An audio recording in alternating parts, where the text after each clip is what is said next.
Latest updates ఎప్పటికప్పుడు పొందడానికి big TV WhatsApp channel follow అవ్వండి. లింక్ డిస్క్రిప్షన్‌లో ఉంది. మీరు బాధపడుతున్నది జీవితంతో కాదు, బాధపడుతుంది మీ జ్ఞాపకాలతో. మర్చిపోవడమే జీవితానికి సమాధానమైతే మీ మెదడులో జ్ఞాపకాలు నిల్వ చేసే భాగాన్ని తీసేయచ్చు. మీ జీవితంలో నచ్చని విషయాలు జరిగినప్పుడు మీకున్న ఎంపిక గాయపడతారా లేక తెలివిగా మారతారా? గాయపడటాన్ని ఎంచుకుని ఆపై ఆ గాయాన్ని మర్చిపోవాలంటున్నారు.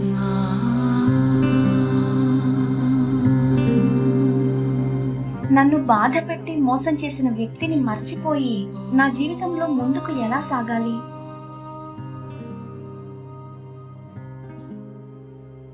ఒకసారి నేను మైసూరు వెళ్ళినప్పుడు ఒక అపార్ట్మెంట్ బిల్డింగ్లో ఎవరినో కలవడానికి వెళ్తున్నాను. A very petite, చిన్న శరీరంతో 75 ఏళ్లు దాటిన ఒక ఆవిడ with a big ముఖం నిండా నవ్వుతో on her face. చాలా పరిచయం ఉన్నట్టుగా నా దగ్గరకొచ్చి ఎలా ఉన్నారు అంది. నేను బాగున్నాను అన్నాను. కానీ తెలుసా, నేను సాధారణంగా ముఖాలు మర్చిపోను. మైసూరు వదిలి వెళ్ళి చాలా రోజులైంది. ఎవరి ఈవిడ, నాకు ఎక్కడైనా తెలుసా అని ఆలోచించాను. గుర్తు రాలేదు. సరే, నమస్కారం చేసి ముందుకెళ్ళాను. Then I was coming down. తర్వాత కిందికొస్తున్నాను. ఆ అపార్ట్మెంట్లో ఉండే వాళ్లతో కలిసి వస్తున్నాను. కారిడార్లోకి వచ్చేసరికి మళ్ళీ ఆవిడే వచ్చి హలో ఎలా ఉన్నారు అంది. నాకు ఇది కొంచెం ఇప్పుడే 10 నిమిషాల క్రితం అడిగారు కదా, మళ్ళీ అడుగుతున్నారు అనుకున్నాను. అప్పుడు వాళ్ళు పాపం ఆవిడికి మెమొరీ పోయింది అని చెప్పారు. నేను మెమొరీ పోయిన ఈవిడే బాగున్నట్టుంది అన్నాను. మెమొరీ ఉన్నవాళ్లు తమని తాము హింసించుకుంటున్నారు. ఈవిడ అల్జీమర్తో బానే ఉన్నట్టుంది. మిస్టర్ అల్జీమర్స్ మంచి జోడీ. You may couple up well with Alzheimer. Hello? Is a man's name, I'm just saying.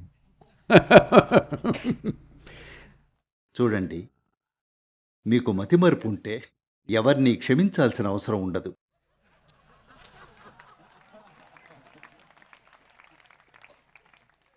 మర్చిపోవాలనుకుంటున్నాను అన్నప్పుడు నిజానికి మీరు మతిమరుపు రావాలని కోరుకుంటున్నట్టే. అది రావచ్చు కూడా. అలాంటివి కోరుకోకండి.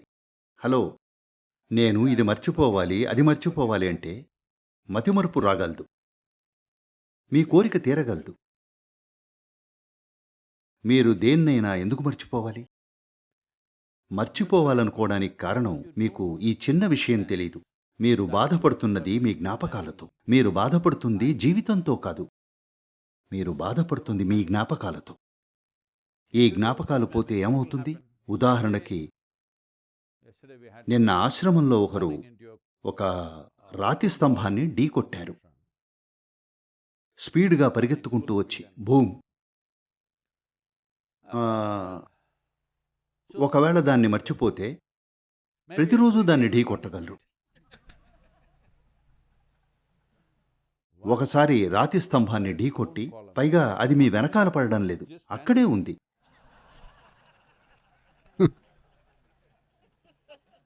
ఢీకొట్టింది మర్చిపోతే ప్రతిరోజు మీ ముఖాన్ని పగలగొట్టుకుంటారు.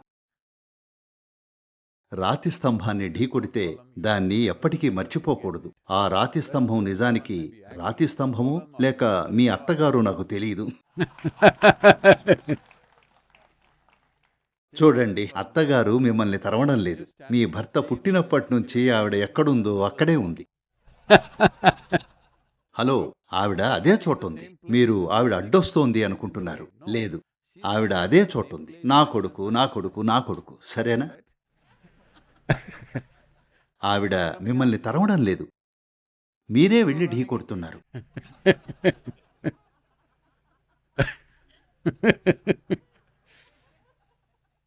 కాబట్టి మీ జీవితంలో మీరు దేన్ని ఢీకొడుతున్నా సరే, అది మర్చిపోతే దాన్ని మళ్ళీ మళ్ళీ ఢీకొడుతుంటారు. కాబట్టి మీ జీవితంలో దేన్ని మర్చిపోకండి. ముఖ్యంగా అవి నచ్చని విషయాలైతే అసలే మర్చిపోకూడదు. అయితే మీరు దాన్ని పులియబెడుతున్నారు. జ్ఞాపకాలు మీ ఉపయోగం కోసం ఉన్నాయి. కానీ మీరు జ్ఞాపకాల్ని పులియబెట్టేసరికి ఇప్పుడు అది పొంగి మీలో ఉబుకుతోంది, చేదును సృష్టిస్తోంది. లేదు లేదు, జ్ఞాపకాలు ఒక చిప్లో నిల్వ చెయ్యాలి. తెలుసు కదా, ఇప్పుడు స్టిక్ కూడా కాదు, చిప్ వచ్చింది. కానీ ఇక్కడి మెకానిజం, టెక్నాలజీ ఎంత అధునాతనమైందంటే ఇది చిప్ కూడా కాదు, ఇది ఎక్కడో ఉంది, రసాయనాల్లో నిక్షిప్తం చేయబడింది. కాబట్టి దాన్ని అలాగే ఉండనివ్వండి. మీరు దాన్ని పులవనిస్తే ఖచ్చితంగా అది మీకు మత్తెక్కించి వివిధ రకాలుగా విషపూరితం చేస్తుంది. మీకు మీ జ్ఞాపకాలను ఎలా ఉంచుకోవాలో తెలియదు, అందుకే మర్చిపోతాను అనుకుంటున్నారు. ఒకవేళ మీకు అల్జైమర్స్ వ్యాధినిచ్చారనుకోండి, ఆనందపడతారా ఆ చేదంతటినీ మర్చిపోయారని? మర్చిపోవడమే జీవితానికి సమాధానమైతే జ్ఞాపకాల్ని ప్రధానంగా నిల్వ చేసే మీ మెదడులోని భాగాన్ని తీసేయొచ్చు. మీకు ఏమీ గుర్తుండదు. ఇలా ఉండొచ్చు. గతంలో జరిగిన దానివల్ల ఏ ప్రభావం ఉండదు. అదేనా మీరు కోరుకునేది? మీరు అలా అయితే మిమ్మల్ని మందబుద్ధి అంటాం. జ్ఞానోదయం పొందారు అనం. మీలో జన్మజన్మల జ్ఞాపకాలున్నాయి. కేవలం ఒక జన్మ కాదు, అనేక జన్మలవి. వీటిలో మీకు నచ్చని విషయాలు ఎన్నెన్నో ఉన్నాయి, చాలా ఉన్నాయి. కానీ మీ జీవితంలో నచ్చని విషయాలు జరిగినప్పుడు మీకున్న ఎంపిక గాయపడతారా లేక తెలివిగా మారతారా? గాయపడటాన్ని ఎంచుకుని ఆపై ఆ గాయాన్ని మర్చిపోవాలంటున్నారు. ఓ పని చేయండి. చూడండి, గుర్తుంచుకోవాలనుకున్నది మీరు గుర్తుంచుకోలేరు, మర్చిపోవాలనుకున్నది మీరు మర్చిపోలేరు. అవునా కాదా? హలో, దేన్నైనా మర్చిపోవడానికి ప్రయత్నించండి, అది ఎప్పుడూ మీతోనే ఉంటుంది. దేన్నైనా గుర్తుంచుకోవడానికి ప్రయత్నించండి, 2 నిమిషాల్లో మర్చిపోయినట్టు అనిపిస్తుంది. అంటే నేను చెప్పేది, మీరు దీన్ని సరిగా ఉంచుకోవట్లేదు. మీరు మీ కంప్యూటర్ని సరిగా ప్రోగ్రామ్ చేసుకోలేదు. మీరు గుర్తుంచుకో అంటే అది మర్చిపోతుంది, మీరు మర్చిపో అంటే అది ఎప్పుడూ గుర్తుంచుకుంటుంది. ఆఖరికి మీ కలల్లో కూడా అదే వ్యక్తులు వస్తారు. ఒక ముఖాన్ని చూసి ఈ ముఖాన్ని మర్చిపోవాలి అనుకుంటే ఆ ముఖమే కనిపిస్తుంది. ఎక్కడ చూసినా చెట్లలో, ఆకాశంలో అదే కనిపిస్తుంది. కాబట్టి మనసు స్వభావమే అంత. మీరు మీ గురించి ఏమీ అర్థం చేసుకోకుండా జీవితంలో తప్పులు చేస్తూ నడిపించేస్తున్నారు. అదే సమస్య. సమస్య మీ జీవిత పరిస్థితులతో కాదు.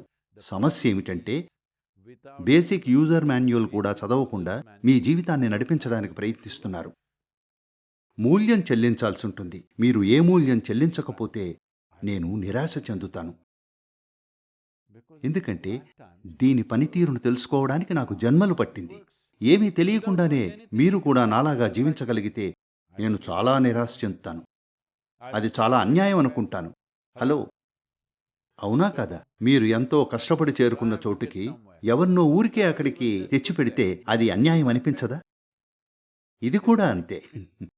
కాబట్టి ఒక విషయం మర్చిపోవలసిన అవసరం లేదు, మీరు ప్రతిదీ గుర్తుంచుకోవాలి. మరో విషయం, క్షమించటం. మీరు మొదట ఈ వ్యక్తి ఘోరంగా ఏదో చేశాడని అనుకుంటారు, ఆ తర్వాత క్షమించడానికి ప్రయత్నిస్తారు. Then you try to forgive. మీరు వాళ్ళని అలా అనుకోకపోతే క్షమించాల్సిన అవసరం ఎక్కడుంది? హలో, ప్రజల్ని వాళ్ళున్న విధంగా అంగీకరిస్తే వేరువేరు మనుషులు వేరువేరు విధంగా ఉంటారు. వాళ్ళని ఉన్న విధంగా అంగీకరిస్తే ఎంతవరకు వ్యవహరించాలో మీరు నేర్చుకుంటారు. మీరు చాలా మంచివాళ్లతో మాత్రమే పనిచేయాలని, జీవించాలని అనుకుంటే, నేను చెప్తున్నాను, ఇక్కడ యోగా కేంద్రంలో కూడా ఇది జరుగుతుంది. చాలా మంది వాలంటీర్లు 2 రోజులకోసారి ఎవరో ఒకరు నా దగ్గరకొచ్చి, అతను చాలా ఘోరమైన వ్యక్తి, నేను అతనితో పని చేయలేను, ఈవిడ అలా, అతను అలా, నేను వాళ్లతో పని చేయలేను అంటుంటారు. నేను, చూడండి, ఈ ప్రపంచంలో ఘోరమైన మనుషులే ఉన్నారు. వీరు వీరు వీరు ఇలాంటి ఘోరమైన వాళ్లే ఉన్నారు. మీరు చేస్తున్నది ముఖ్యమైందని అనుకుంటే మీరు ఈ ఘోరమైన వాళ్ళందరితో పనిచేయాలి. ఐడియల్ వ్యక్తులతో పనిచేయాలనుకుంటే మీరు స్వర్గానికి వెళ్ళాలి. అది ఈరోజే.